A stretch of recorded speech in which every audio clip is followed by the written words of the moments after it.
இந்த அரசு அமைவதற்கு இடதுசாரி கட்சிகள் வெளியிலிருந்து ஆதரவு என்பதை வெளிப்படையாக அறிவித்து அந்த ஆதரவு என்பது தொடரும். அதிலே கடுகளவு எந்த விதமான குந்தகமும் ஏற்படாது. அது வந்து நாங்கள் வெளிப்படையாக தெரிவிச்சிருக்கிறோம். Point number 1. ஆகவே அந்த விருந்தில் கலந்துக்கிட்டால் தான் அது வலுப்படுத்துறது, விருந்தில் கலந்துக்கலன்னா அது பலவீனப்படுத்துறது என்ற முறையில் நாங்கள் வந்து பார்க்கல. இல்லைனா இன்றைக்கி வந்து முதலமைச்சரை சந்திக்க வேண்டிய அவசியமே இருந்திருக்காது. அது ஏற்கனவே தோழர் வீரபாண்டியன் அவர்கள் விளக்கிவிட்டார். நாங்கள் அந்த விருந்தில் கலந்து கொள்ளவில்லை. மற்றபடி அரசுக்கான ஆதரவு என்பது தொடர்கிறது.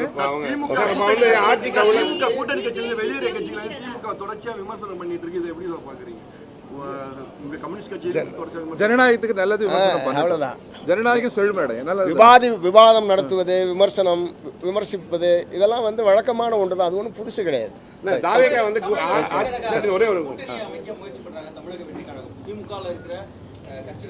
இல்லை, ஊடகங்கள்ல அந்த மாதிரியான அதாங்க இல்லை, அவங்க வந்து அந்த மாதிரி கூட்டணி அமைக்க போவதாக ஊடகங்களில் செய்திகளை வந்து நாங்களும் கூட்டணி அமைப்போம். இடதுசாரிகள், சிபிஐ, சிபிஎம் யாரோட ஜனநாயக சக்திகளுடன் நாட்டு நலனுக்காக, தமிழ்நாட்டின் உரிமைக்காக எப்பொழுதும் கூட்டணியில் இருப்போம்.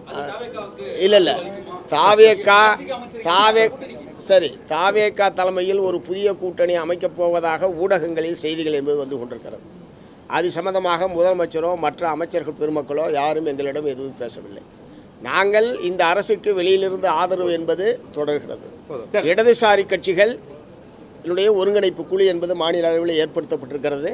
தமிழ்நாட்டு மக்கள் நலன் சார்ந்த பிரச்சனைகளின் மீது இடதுசாரி ஒருங்கிணைப்பு குழுவின் சார்பில் போராட்டங்கள், நடவடிக்கைகள் என்பதை நாங்கள் தொடர்ந்து மேற்கொள்வோம். திமுக கூட்டணி